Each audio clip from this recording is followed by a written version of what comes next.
Kwata watu.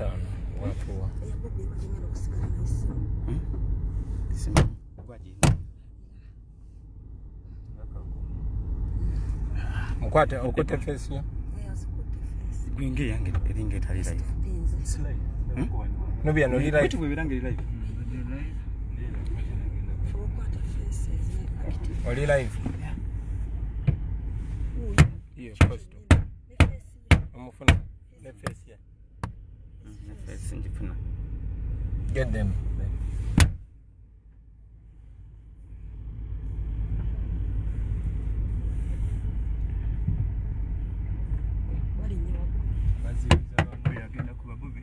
Protect yourself. We protect